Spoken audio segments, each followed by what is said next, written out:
Welcome to the Week 6 breakdowns for Dana White's Contender Series. I'm your host, Manpreet, aka MMA Lock of the Night, your boy on social media at MMALOTN, and the architect behind the MMA Fight Archive, ensuring you leave no stone unturned when you're researching these upcoming MMA events.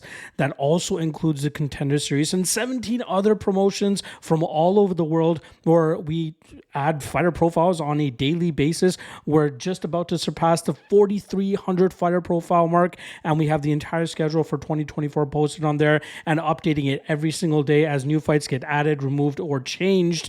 We stay on top of that as best as we can. We just surpassed 90 subscribers as well, so shout out to everybody that's been utilizing the service. And just to give you guys an idea, closing out September, we only have one more UFC event, but there is a plethora of MMA events still going down. We got 2 Cage Warriors events. We got PFL MENA. We got Invicta FC 57, LFA 193, OKTAGON 61, CFFC 135, Brave CF 87, Fury FC 96, Aries FC 25, UAE Warriors 53 and 54, CFFC 136, PFL Europe 3, Brave CF 88, and Risen 48 to close out the September schedule. And again, the rest of the year on there as well. We have all the Contender Series matchups announced, posted on there, so you guys can get a quick head start on those as well if you would like. 7-day free trial. Check it out. Direct links to past fights for all of these fighters.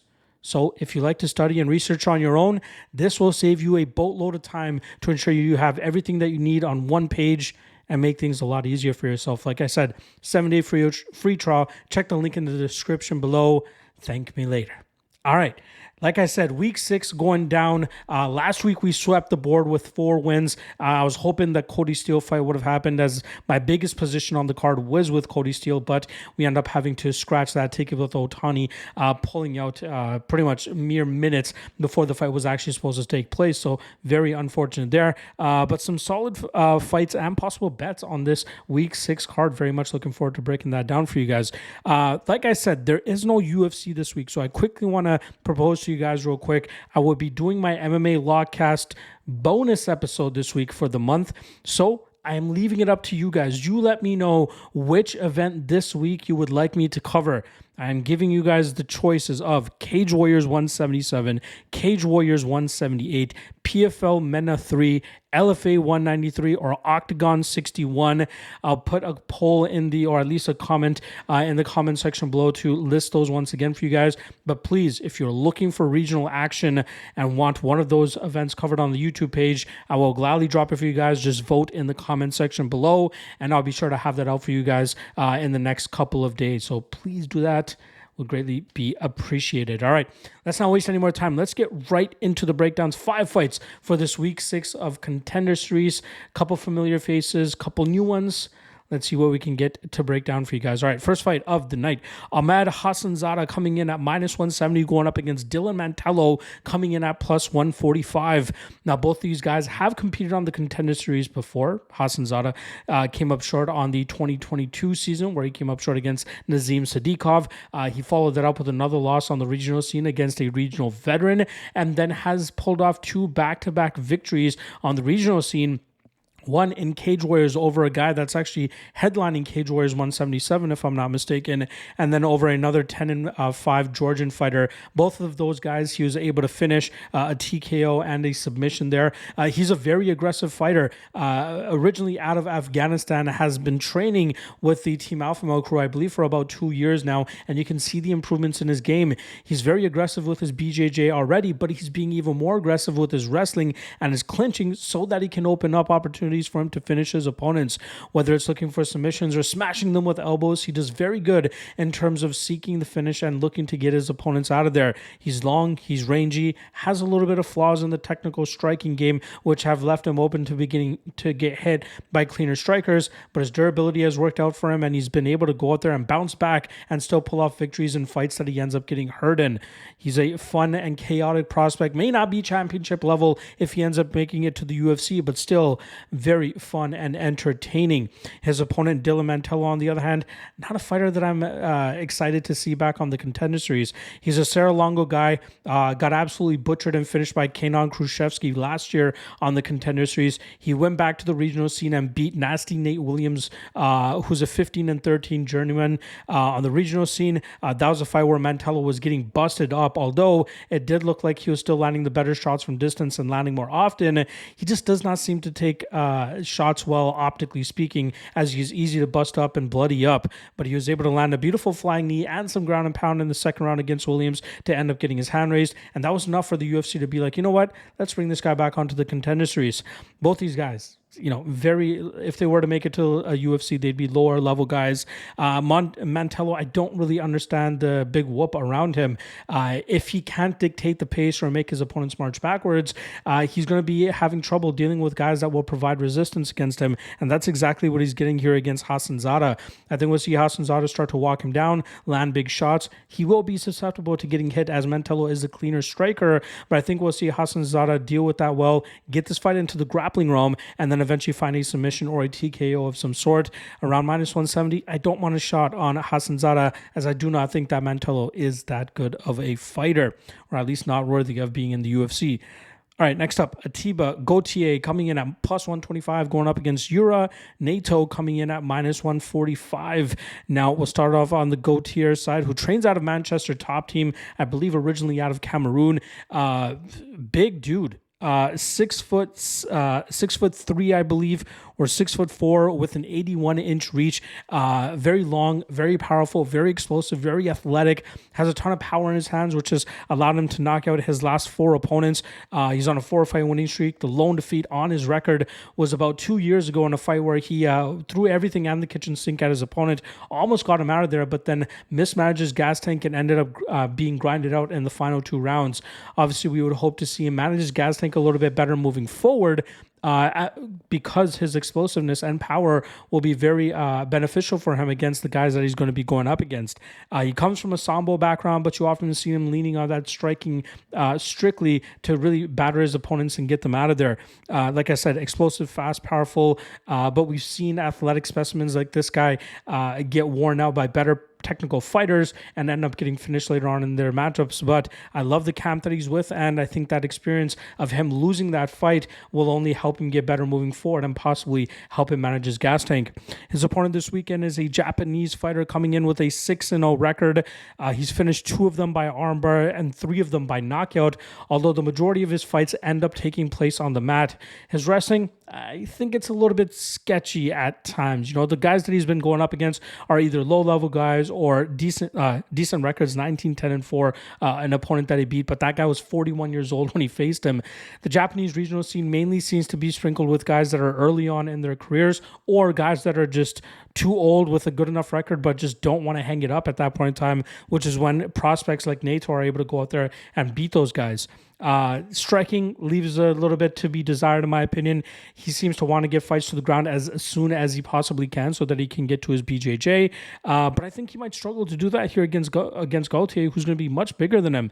We're talking about a 4-inch height and a 7-inch reach advantage for Gautier. And I get it. Naito, probably the cleaner, more disciplined fighter, especially when the fight gets to the ground. But if he's unable to get the fight to the ground, I think he'll succumb to the power and explosiveness of Gautier.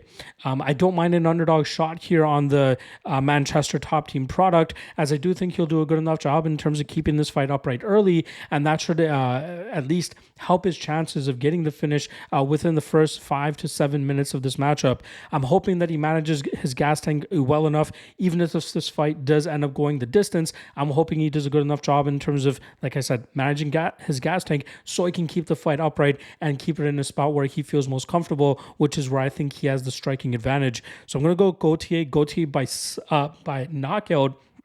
But again, we got to manage our expectations against a guy that's such a physical specimen like him, but still this early in his career. All right, next up, Benjamin Bennett coming in at plus 110, going up against Joey Hart, who comes in at minus 130. Now, both these guys are LFA products. We'll start off on the Bennett side, who made his return to action in the LFA back in June, where he was able to get a decision victory over a very tough opponent.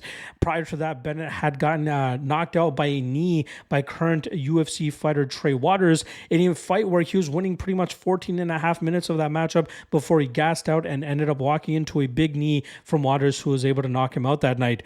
Bennett normally showcases a good gas tank with his grapple-heavy approach, but it seemed like Waters was providing enough resistance that Bennett was having some issues in terms of establishing his position and being able to catch some wind while after landing those big takedowns. His striking is not that bad. Originally out of Alaska, he actually trains at Elevation Fight Team, where we know they have a great set of coaches and a great room of training partners for him to get better as well.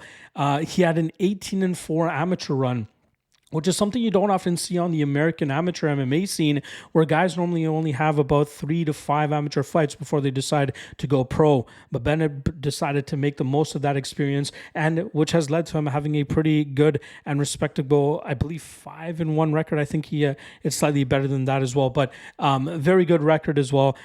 His last 2 wins prior to his LFA bout was against the same guy, but I believe the second matchup was a short notice spot where his original opponent had pulled out. So he was face to face the same guy, and he finished him both times. So at least he went out there and did what he was supposed to do.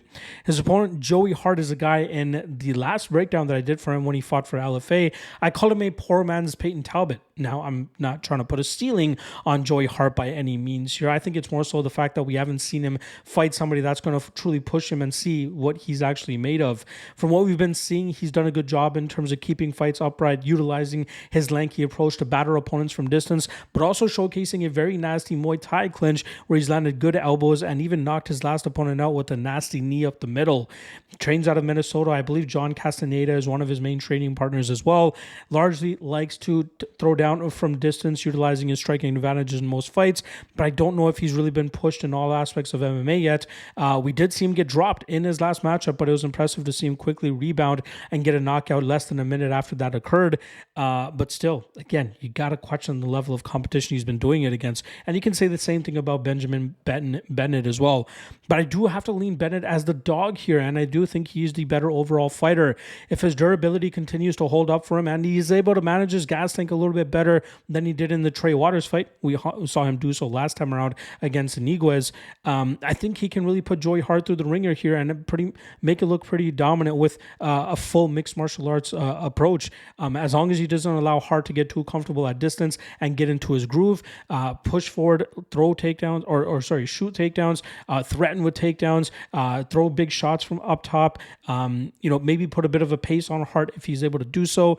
I do think that Bennett is the better fighter here. Hart is more impressive in the fact that he can get highlight reel knockouts and he's a very solid striker, but I think Bennett is still the better overall fighter, and I think that's going to come into play here, allowing him to grind this fight out and eventually get a late finish, either by submission or TKO. All right, co-main event of this Contender Series card goes down in the heavyweight division, where we have Arthur Lopes coming in at plus 425, going up against Teixeira, who comes in at minus 600. We'll start off on the Lopes side, who had, very weird signing for the Contender Series here. In terms of, he's only had 20 seconds of cage time in the last 6 years. He was previously a middleweight or light heavyweight, if I'm not mistaken. He weighed in at 218 pounds this morning, which goes to show he'll likely go down to 205 pounds if he ends up getting the contract on this card. Not much to really unravel about him because of his inactivity. He seems to be a striker, seems to have some big power in his hands, but he's pretty much faced tomato cans this entire way. But at heavyweight and these big boys, you can't count out guys that can land that power and put their opponents away, no matter the lack of competition they've been going up against. And that could ring true here against the guy in Teixeira, who seems to be the LFA's golden boy in terms of the heavyweight division. He's 2-0 with the promotion, finished both of his opponents in the first round. He is a BJJ black belt, but has not shown any intent in terms of taking fights to the ground, because he's able to walk his opponents down and land big knockouts to get these highlight reel knockouts and eventually get this opportunity on the Contender Series. He's only 24 years old, in my opinion, still a little bit green in terms of the mixed martial arts world. I thought we would see him at least take 2 or 3 more fights on the LFA scene before getting the call up to the Contender Contender Series next year, but it seems like the LFA and the Dana White Contender Series brass had different goals for this kid and different intentions. He seems to have the potential, but we haven't seen him face much resistance. Most guys succumb to his pace and pressure immediately and then eventually crumble under the big power that he puts on them. And I don't know if Lopes will do that. Seeing the opportunity he has in front of him here, he might have a slight speed advantage because of the big towering frame of Teixeira standing at 6'8". He might be a little bit quicker to get to the target, and that could end up being the difference maker here. So I don't know how you can be, minus 600 confident in a low level heavyweight fight where you're just banking on potential here. It kind of reminds me of Bruno Lopes against Brenison Abero last year, where we saw Lopes as a minus 800 favorite and then he got knocked out. You have to be very careful in these higher weight classes or higher weight fights, because especially with lower level guys, because one punch could change the entire dynamic of the fight. Yes, Teixeira is the better overall fighter here. He has the better grappling game, and hopefully for his sake, he takes his fight to the ground as soon as he can and tries to implement his dominance from there, rather than giving Lopes a chance and swinging on the feet. I'm going to pick Teixeira here. I'm going to pick the under 1.5. I think Teixeira gets the finish, but no way am I going to wrap myself to minus 600. If anything, maybe a sprinkle on the plus 750 Lopes prop, or even just taking a small shot on his money line at plus 425 might not be a bad gamble. I'm going to wait for fight day. I'm going to see how much more higher we'll see this Teixeira line grow, because it very much surprised me a few weeks ago when Shannon Clark closed as high as she did, minus 1,500 or whatever it was, because when I broke down the fight and dropped the podcast, I think she was only around minus 700, minus 800, and she exploded overnight and became such a big favorite. Maybe that happens with Teixeira here and we can get a better line on Lopes, but in this aspect, I would rather play the numbers than play the fighter that I would actually think wins, because of how heavy the odds are here. So Teixeira will be the prediction, but Lopes would be the better bet considering the numbers that you're getting there. All right, next up, main event time. Elijah Smith coming in at minus 200, going up against Aaron Tao, coming in at plus 170. Now, Elijah Smith is the son of former UFC fighter and tough veteran Gilbert Smith, and Smith has pretty much been on the training mats since he was born. The kid looks very good. He only has one loss on his record. It was in his third fight as he went up against 8-fight veteran Reyes Cortez, who had already gotten a Contender Series opportunity. I think he got 2, if I'm not mistaken, at that point. Actually, just the one. I think the Peyton Talbot fight came after that. And that was a fight where Cortez executed a great game plan and really thwarted the momentum that Smith was on. Smith, normally a very solid striker, utilizing his speed and his agility, he gets to the target pretty quickly, and he has some big power to go with it as well. He has good striking, good footwork, good speed, good range management for the most part. But after that loss to Cortez, we saw him lean on his grappling a little bit more. Now, his father is a BJJ black belt, so you have to assume that Elijah has kind of been following in those footsteps and trying to sharpen that aspect of his game, so he doesn't just have to rely on his striking, which is a little bit more volatile than having dominance in the grappling realm. I think Smith, very solid fighter, good submission game, as we saw him submit Dimas Chapa with a nasty standing, it was standing originally, but RNC, where he eventually got the tap there, but he has good top pressure. Even from the full guard position, he's able to land big elbows and big ground and pound. He doesn't necessarily need to look to advance to better positions, because he does a great job in terms of timing when he can posture up and land big strikes and then get back into the guard of his opponents. When his opponent does open up the back, he's very quick in terms of snatching that up and then looking for finishes from there. And he's still only 21 or 22 years old, so very young still, but considering he's been around mixed martial arts his entire life, this kid's very promising. Now he's going up against Aaron Tao, who is a city kickboxing product. I believe he's very close with Dan Hooker, if I'm not mistaken. I think Hooker's actually going to be in his corner here. Tao comes from a Muay Thai / kickboxing background. Does a very good job in terms of putting big power on his opponents, walking them down. I'm not a fan of his stance, which is a little bit wide in terms of his hands, which allow quicker and faster opponents to land down the pipe, which is, I think, going to be a big spot here for Smith to try to take advantage of. But Tao does have some power and can crack back very well and land some big power on his opponents. He's facing some, the best that the regional scene can offer him in Australia, which, is kind of more so of him being the victim of his scene rather than, anything else. But he's gone out there and done what he's needed to do. He's beaten all those guys. I believe he's finished all of them with the exception of one. Yeah, I don't know. He seems to enjoy fighting and knocking guys out more than actually being a great mixed martial artist, and that's where my holdup comes with him. He's tough. He's a juggernaut. Like I said, big power, loves to walk his opponents down, but I think he is a tad bit slow, and that could end up biting him in the ass here against a guy in Smith who should be able to have the overall advantage in this matchup. Obviously, Tao can just bonk him and knock him out. That's obviously on the table, but I think Smith is much more well-rounded. I think we'll see Smith use his speed and agility on the feet to land the better shots in the striking realm, but also mix in the grappling game to keep Tao on his toes, and that will open up other opportunities for Smith to get the finish on the ground. I saw Smith by submission at plus 900 on BetOnline, which I wouldn't mind taking a little bit of a sprinkle on, but I don't mind him around that minus 200 range either. Tao is dangerous, but in my opinion, the better overall fighter is Elijah Smith, who has made tremendous improvements since that loss that he suffered at the hands of Reyes Cortez. I know Tao has the undefeated record here, but I just don't think he is a great, or at least a better fighter than Elijah Smith at this point in time. So I'm going to go Smith. And for prediction's sake, I'm going to say Smith by submission, and I'll definitely be hitting that plus 900 as well. All right. We swept the board last week. Let's see if we can do it once again after a very successful UFC 306 this past weekend as well. Let's see if we can do the same damn thing this week with Contender Series Week 6. Reminder, I did say that I will do a bonus episode of the Lawcast for one of the regional events going down this week. Again, it's either Cage Warriors 177, 178, PFL MENA 3, LFA 193, or Octagon 61. I'll have written breakdowns for all of those events on the Lock of the Night Patreon page, but I will break down one of those events for you guys on the YouTube page. Just comment below, and I'll pick the most popular answer, and hopefully have that out for you guys by Wednesday or Thursday. Appreciate the love. Good luck on all your action, folks. And I'll see you guys later this week for the MMA Lawcast bonus episode. Peace.